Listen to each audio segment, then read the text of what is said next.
Hey, I know you're wondering why I'm holding this right. Well, today finds us in Nairobi County, where we are attending a poultry farmers clinic. And to gain entry, you need a copy of this Seeds of Gold magazine, which is found in this, the Saturday Nation. The Poultry Farmers Clinic is a training symposium for farmers on matters poultry. Let's see what's happening on Seeds of Gold.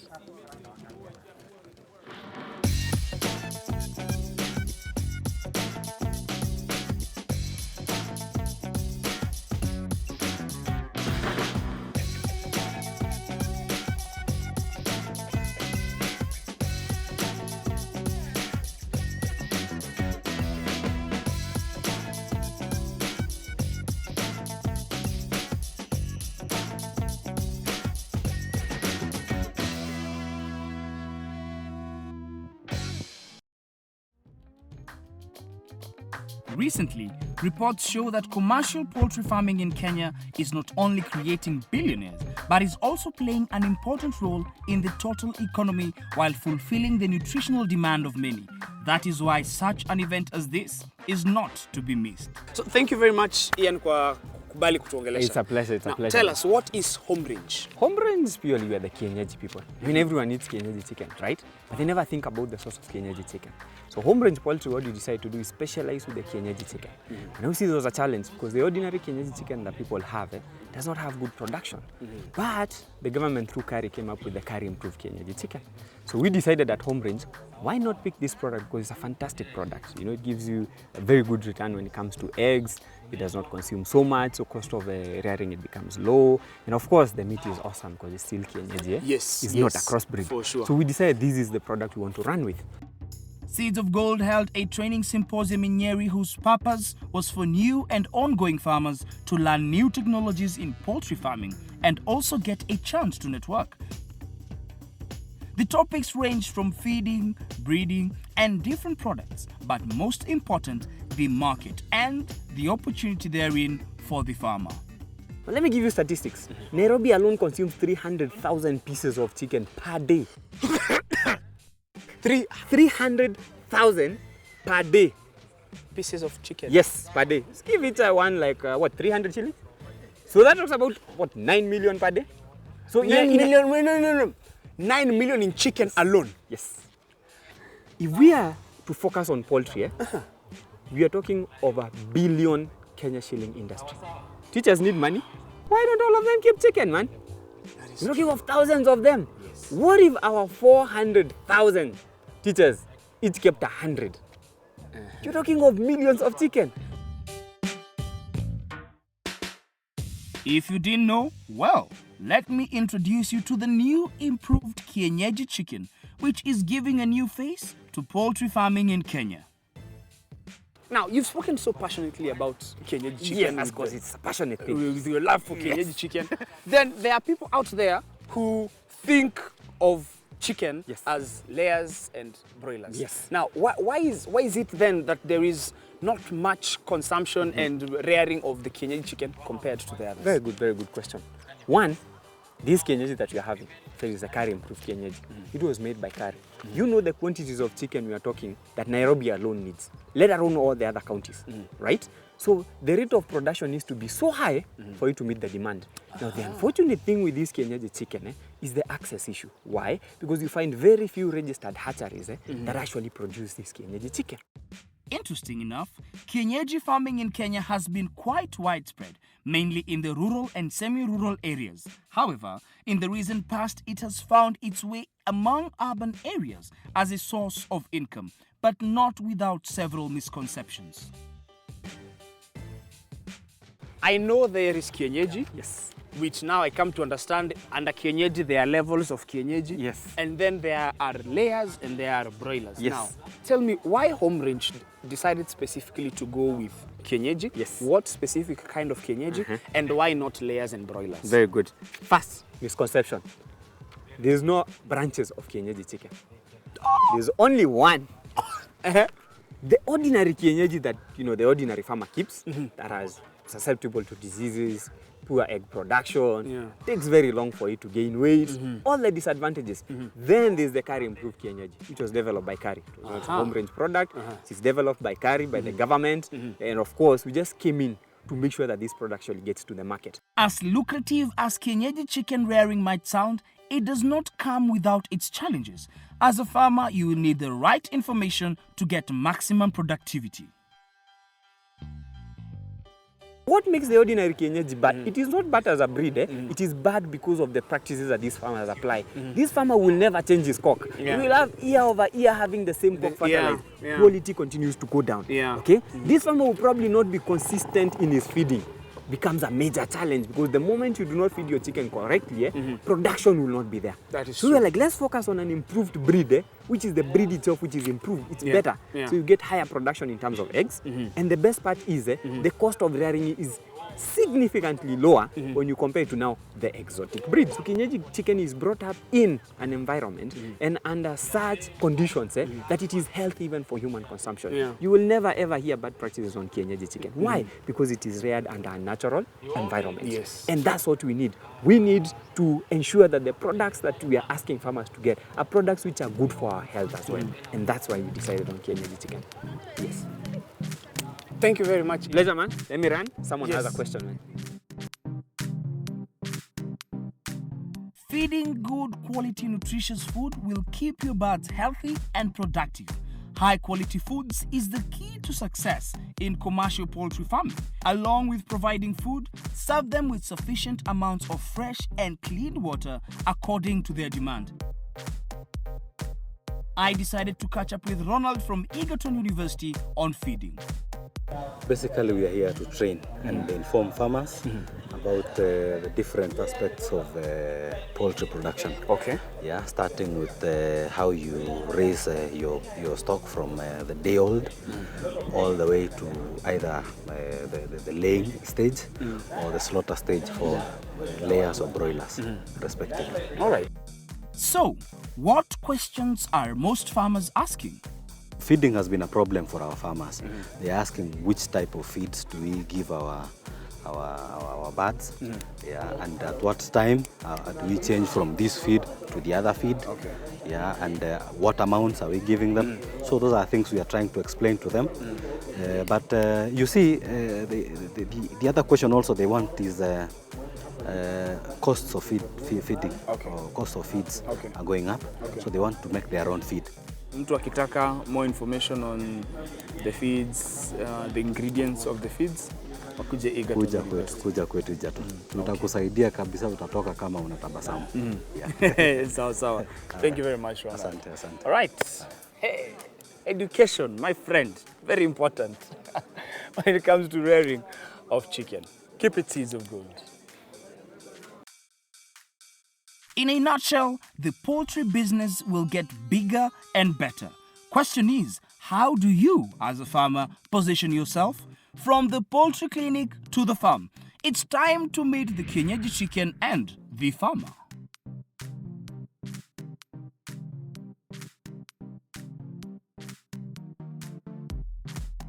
At the crack of dawn, when the cock crows, the farmer knows it's time to get to work. Agribusiness is not a sector for the weak. The more the input, the higher the output. Today we travel to Kiserian in Kajiado County, where we are going to meet the crowing cock and his family members. Yes, today we handle matters poultry. Bwana Dan, Yes, how are you? fine, thank you. Asante sana kwa kutukaribisha. Karibuni sana. Huku ndiko Kiserian Koko. Yes, This is Dan Luke Poultry. Daluk Poultry. Daluk. Yes. So how did you come up with the Daluk Poultry? Daluk Poultry is the acronym for Daniel and Lucy, my wife, who's supportive in this business. The way Kenyans come up with the names for Yes. their businesses. Yes, yes. He's genuinely Kenyan. Kenya halisi. Biosecurity is everything in poultry farming, meaning hygiene comes first. That is why at Mr. Murore's farm, no one can enter without this adherence. This will go a long way in helping prevent potential infection of the birds. Okay, now, Yes, Daniel, yes. Tell me, give me a brief history on yourself and more pertaining to the business. How did you start? I had an interest in poultry, and for about 2-3 years, I was just thinking, how can I start a poultry business? Okay. One day, I got to learn about a training at Kenya Agricultural Research Institute. Okay. They were having a course they were calling poultry management. Okay. It was a 1-week course. So I attended the training, and it's during the training that I was trained exactly how do I keep chicken, how do I take care of them right from when they are chicks to when they are laying. And later on, after 1 month, they had another training on hatchery management. Again, I attended the training where I was trained about running a hatchery. And it's at that point that I decided to start doing something towards my vision of being a poultry farmer. And before that, yes, what were you doing? What were you practicing? I'm an accountant by training. I'm actually a CPAK. Okay. Nice. I'm a managing partner in an audit firm. Okay. Yes, but I've had this interest for poultry for quite some time. Okay. Mr. Muiruri went for training on the improved kienyeji chicken at Kari. After this, he saw a business opportunity in hatching and selling the chicks. He put together capital and imported hatcheries from China. 2 years later, it has not been smooth sailing. I think I've had the ups and the downs. Yes. Especially when I was starting, I was too optimistic. Despite having learned some of the things, how they should be done. Well, is there such a thing as too optimistic? You can either be optimistic or not. I was optimistic. Yes. Despite having learned what should be done, okay, a few times I really did not do what I was meant to. Nalalia masikio kidogo. Yes. And I remember the first time, because I didn't have the breeding flock, I went to Kari and purchased 8,500 eggs.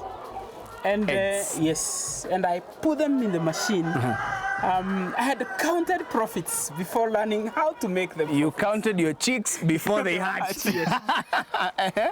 So after putting them in, I took care of them. I think every day I would actually be near the machine and waiting for 6,000 chicks to come out. At least from the 8,500. Something went wrong. And out of the 8,500 eggs, I actually got 1,200 chicks. About 16% or so of the eggs. That was discouraging and devastating. Those were downs. And at that point, I had 2 places to talk to. I called China. And I told them, did you sell me defective machines? Yes. And they asked me to take photos. Yes. And I took the photos of the eggs. They even asked me to break them up. They wanted to see how the formed chick, although dead, looks like. And they also asked me to take photos of them inside the machine. And after about an hour, they got back to me. And they explained, they told me what they were finding is there was a lot of humidity. That might have cost me the chicks. Then I called Kari because I wanted to find out, is there something I didn't do right? So when I called Kari, they also asked me questions. They even asked me to reset the machine. Okay. They wanted to know my settings for humidity, for temperature, and they even wanted to get the record for the last, because for the machine, we keep daily record. Yes. And we do it every 2 hours. Okay. We pick the humidity and the temperature. After taking care of them, this time round, I got better results. What percentage? But not very good results. But they were better. Because I got 60% hatch rate for the 4,300 eggs. That's the beginning of my story. And that's about more than a year ago. Yes. Since then, I've had very many more hatches. Currently, I hatch every week. Every week I hatch. Successfully this time? Yes. What's the success percentage rate? It varies. It varies between 60% to 85%. Hey, like I said, agribusiness, not for the weak. Very many ups, very many downs. When we come back, we are going to interact with Dr. Mary Ambula from Egerton University. Back again on Seeds of Gold. From the poultry clinic in Nyeri to Mr. Muyuri's farm, the learning doesn't stop. And indeed, there is no learning without mistakes. More to come after the break.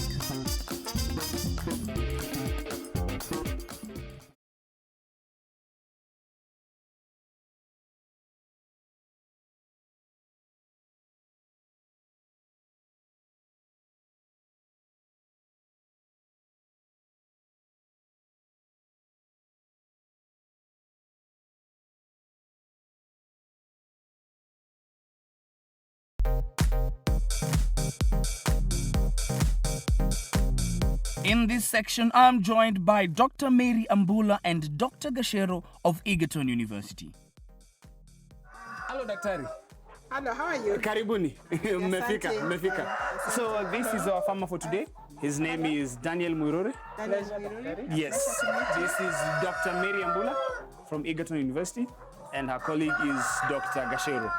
Why do you do production? Let me see around. Okay, thank you. Okay, so Thank you. Muirore, how many chicken do you have this you call it the brooding stock? Yes. How many chicken do you have? This is my brooding stock number 2. Okay. Inside this room, I have 388 hens and 67 cocks. That makes it 455 chicken. in this room. Yes. So that approximately makes it a ratio of 1 cock to 6 or Because so they are hen. very young. Yeah. They just started laying recently. Okay. I have kept them at the ratio of 1:6. Okay. Yes. What is Dr. Ambula, the importance of the ratio of cock to hen? The importance is that, first of all, we recommend 7 or 8 hens to 1 cock. And that gives enough chance to all the hens to be mated. If you have a ratio, for example, of 1 to 20, the likelihood of some of the hens going without being mated is very high.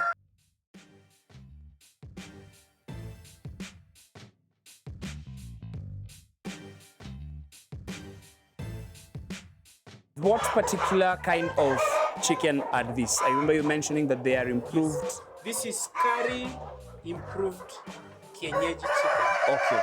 Yes. Curry. What they told us is that they did a research over a period of time, crossbred the local kienyeji chicken, and then they improved it to get to this, the current breed that they gave us. Daktari, what is this improvement that was done? What curry did, now it's called Kaliro, and this was done at Naivasha. I'm sure you got them from Naivasha. Yes. So what curry did was to buy, we call them indigenous ecotypes, local chicken from different communities across the nation. So they bought from Kakamega, Bomet, from Taita Taveta, from wherever, Kericho, Nandi. They bought of some chicken, cocks and hens, and took them to the breeding center at Naivasha. Then they observed them for different qualities, like those that could grow faster, those that were strong, robust with strong legs, those that laid strong eggs. There were certain parameters that guided them. Then they selected lines.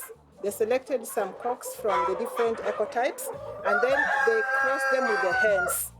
And then they came up with what they call improved chicken.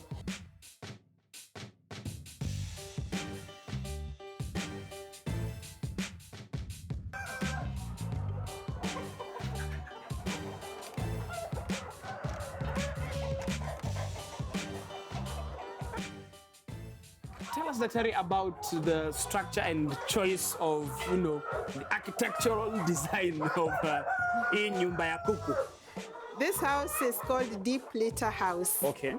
There is another one called battery cage. But this is deep litter. Deep litter house is basically the way it looks like. The roof is solid, but the translucent sheet is supposed to bring in a lot of light. Okay. It is important for us to know that hens will not lay in the dark. Yes. They need sufficient light. So all poultry houses meant for layers must have a translucent sheet. Then there should be sufficient ventilation, as you can see. It's because it gets very dusty. You can feel the dust a little. Yes, yes. It gets very dusty, and when they dung, the dung emits a lot of ammonia. So you need enough ventilation. Yeah. So this one is good. And then the other thing is to have litter on the floor. This is bedding. Okay. And you see some birds, they like to play in sand if they're outside.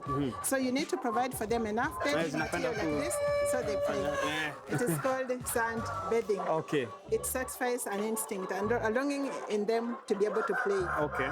Then apart from the housing, you need facilities like this, drinkers. Okay. This is a drinker, and you can see it is suspended above the litter. Yes. And the reason is because if you leave this one on the litter, the birds will climb in, Step on and it. soil Yeah. and soil the water. Yeah. And once they soil the water, they don't want to drink it again. Yeah. I need to mention that it is important for the bowl to be painted red. Sometimes you find them painted blue or even purple. Why red? It's because birds or the chicken, they recognize red color. So when it is there, it draws them. Then they get curious to see what is there. Then they get the water. Then you need a structure like this one behind here. It's called a perch or a roost. And you can see the birds are very happy to perch. On your chilling area. Yes. It's in a chill. So when they climb on top to perch, it again satisfies the instinct in them to stay up in trees. And it keeps them busy, so they will not now eat eggs or bite each other. Okay. So it is good to have this. And then we have the laying nest along the wall. Yeah. And the construction is right. If you are to construct them with a flat roof, then they will patch on top and soil. Yes, so that is important for them. That's quite cute. I actually had never thought of it that way.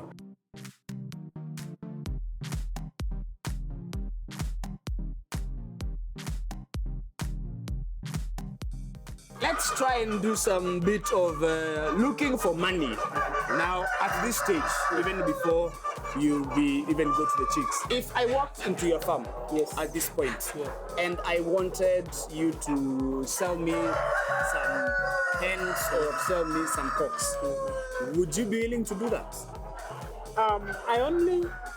For now, I would only sell my excess cocks. Okay. So when I have excess cocks, like when I just have a new breed, I do sell, we call them breeder cock. Okay. A breeder cock costs 1,500 shillings. Yes. 1,500? Yes. Yogo? Yes. Interesting. Okay, so from here, now after they have laid their eggs, you've collected the eggs, then you take them somewhere else. Collecting, you don't just collect. Okay. You have to make sure the hands are clean. This is because you may be introducing bacteria to the eggs. And you will see that. Even when my staff are picking, they will actually have to ensure they are clean. Okay. Then you come with a tray, and then when you pick the egg, you don't just place it. You've got to look at the pointed end should face down. Why is that, Daktari? The air cell is found at the top, the broad The side. flatter. Yes, the air cell is there. Okay. And you need to protect that air cell because when the chick will be developing inside the shell, it needs air, it needs oxygen. Yes. So if you break, if that point is broken, then the chick will not be able to get oxygen, it will not hatch, it will die. Okay. All right. That is the reason you place the egg upside down. Okay, so that is the importance of having the egg upside down. So then after that, you collect them and then you take them elsewhere. To produce well and have good resistance against diseases, birds need adequate quantities of good quality feed and clean water. Depending on the time of year, they will be able to find part of their feed by scavenging in the surroundings of the household, but often they need an extra supply of nutrients in order to gain weight and to lay a good quantity of eggs.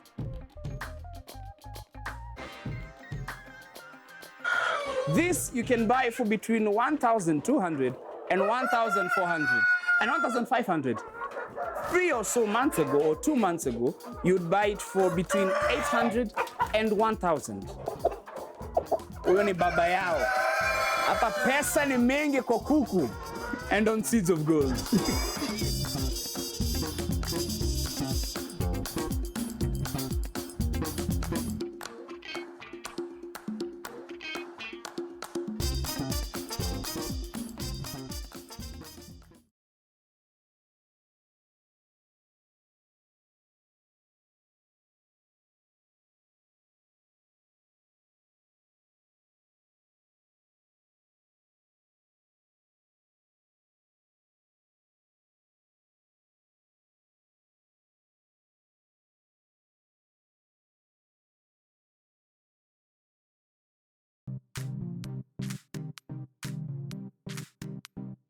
The hatchery business is good to get into, but a lot of information is needed beforehand.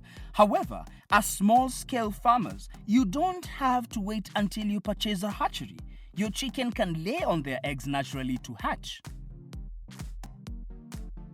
When choosing eggs to hatch, select eggs from breeders that are mature and healthy. Avoid excessively large or small eggs because large eggs hatch poorly and small eggs produce small chicks. Avoid eggs with cracked or thin shells. These eggs have difficulty retaining moisture needed for proper chick development. Keep only clean eggs for hatching. Now, it's really warm, or hot, I would say, in here. Hata kule ndani hali kuku ziko kulikuwa na joto, lakini nikitoka nje it's a bit cool. And I'm guessing this area, because we are in Ngong area, kuna hiyo baridi. So hata hii pia ni machine kivyake kama hii incubate. Well, I knew I was building in a cold place, and chicken needs warmth. I needed to be able to control the temperatures within the incubator. So what I did is I had seen this sort of construction out of this country, and I realized I could build with earth bags. These earth bags, what you do is you fill in the soil inside them, and you use them like the building blocks. Yes, that's what I did. It's quite firm. Wait, so is structure haina mawe ndani? No, there is no stones. Yes, it does two things. It's controlling temperature, but it's also controlling noise. Chicken get bothered so much by when there's noise. Yes. They get stressed. So if any noise coming directly from the wall will not get the chicken. Daktari, how important is the heat for the chicken itself, the high temperatures? What he has done is what we call biosecurity, to control the environmental temperature, so that the birds do not use the feed he gives them to keep themselves warm. So you regulate that temperature, because if it's not regulated, on very cold days, these birds would be using the feed meant for egg production to keep themselves warm. Inakula ndio isikie joto. Isikie joto. Badala ya kukula itage mayai. Itage mayai. Yeah, exactly. Yeah.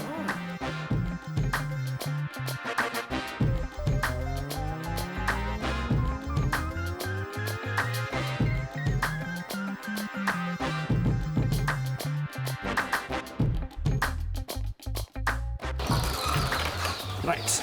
So after they've hatched, that's when you bring them here. Yes. Yeah.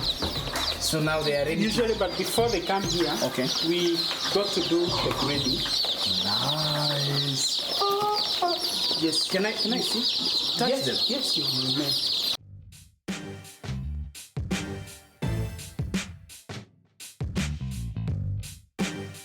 Now, Seeds of Gold is more about the math. So let's do the math, Mr. Muirori. Now tell me, first of all, how many chicks are these? These are 100. 100 chicks. We put them 25 in each. Yes. 4 components. Now, how much do you sell one chick for?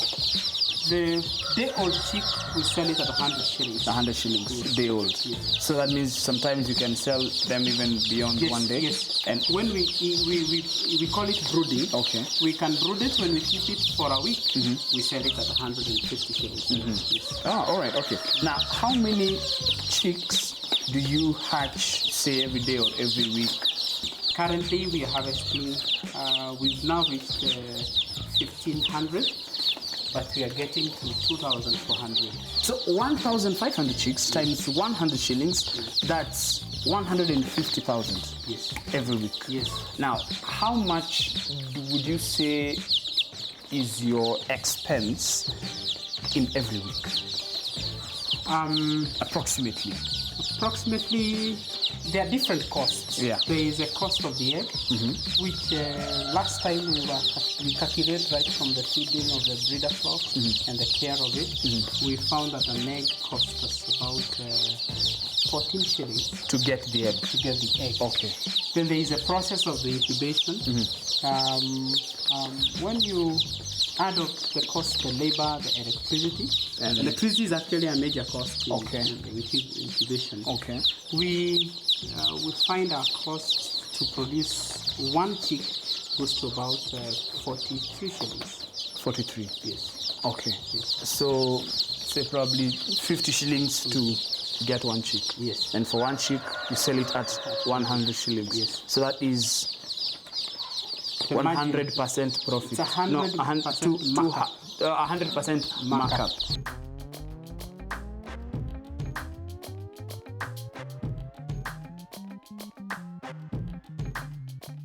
In this section, we catch up with Dr. Gasheru. We will try and answer most of Mr. Mwiruri's questions on disease management and prevention.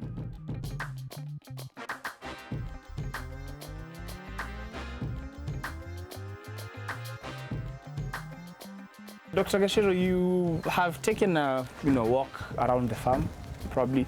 So according to your own assessment, what are some of the general things that you've observed about this farm? One thing that I noted that was very commendable was the fact that Bwana Mwiruri has what we may want to call a sick bay, where he has kept birds that have problems separate from the others, Mwiruri Poultry General. which is good. Yes. That like some of the birds we have here are those which have wounds, Yeah. and should he have left them in there, Yeah. they would Have been preyed on even more. on even more. Yeah. So that's one that I noted. But in general, I want to say the most the most common conditions that we see around would be conditions like coccidiosis, Newcastle, Buboro, maybe avian leukosis, and maybe a few others. But these are among the most common. Cannibalism is a problem that is associated with large poultry flocks. This can result in significant mortality within the flock when a wound is generated, and it will also cause a decrease in egg production as the hen-pecked birds become stressed. It is a vice which is usually precipitated by some aspects of management or environment which the birds are subjected to, and sometimes also attributed to dietary causes.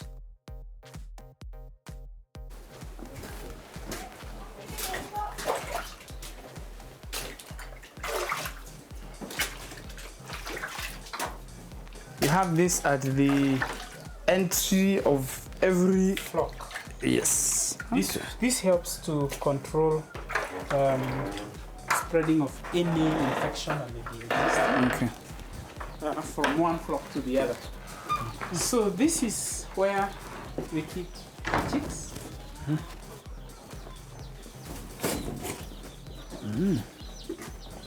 This is, as you can see, majority are weak.